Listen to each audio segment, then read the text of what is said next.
After functioning without an elected civic body for over 5 years, Bengaluru is set to go to the polls with elections to the Greater Bengaluru Authority expected after May 25th. There is, however, a catch. The elections this time will be conducted using ballot papers instead of electronic voting machines, marking a significant change from previous civic elections. The Karnataka State Election Commission made this announcement on January 19th, the day it published the draft electoral rolls for more than 89 lakh voters across 369 wards, covering 5 corporations under the GBA. But why was switch to ballot papers necessary? The State Election Commissioner G.S. Sangreshi did not explain. Instead, he cited examples of developed countries like the United States using ballot papers and expressed confidence that this process would not pose any challenges or logistical difficulties, insisting it would be 100% successful. He said that the law allows local body elections to be held either with EVMs or with the ballot papers, and that Commission had chosen the latter.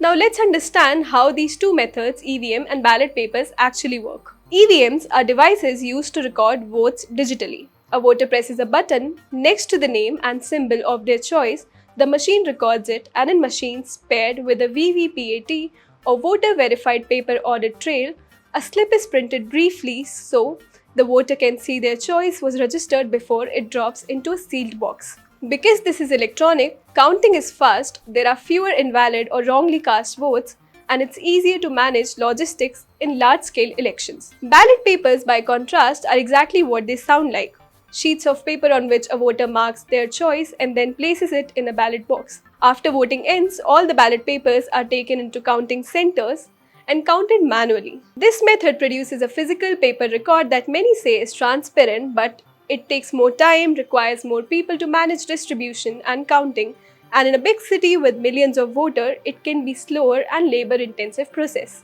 Political reactions have been divided. While they differ on the method to be used, all parties do agree that ballot elections will certainly take longer to conduct. The JDS has urged the Election Commission to use EVMs, citing its advantages and pointing out that ballot papers are slow.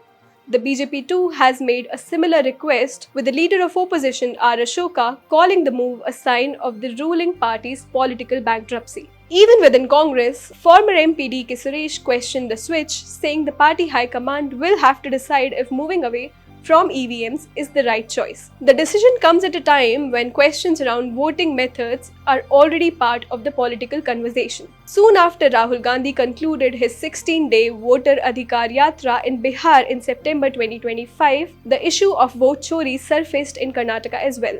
In the same month, the Karnataka cabinet had recommended to the State Election Commission that local body elections, including civic polls, be conducted using ballot papers instead of EVMs. The cabinet recommendation was made after concerns were raised about EVM's credibility. The larger point, however, is that the city is finally heading towards an elected civic body again. After years of delay and absence of a mayor and councillors, these elections are expected to restore local representation and decision-making at the city level, something Bengaluru has been without for far too long. For more such videos and story, keep following The Hindu.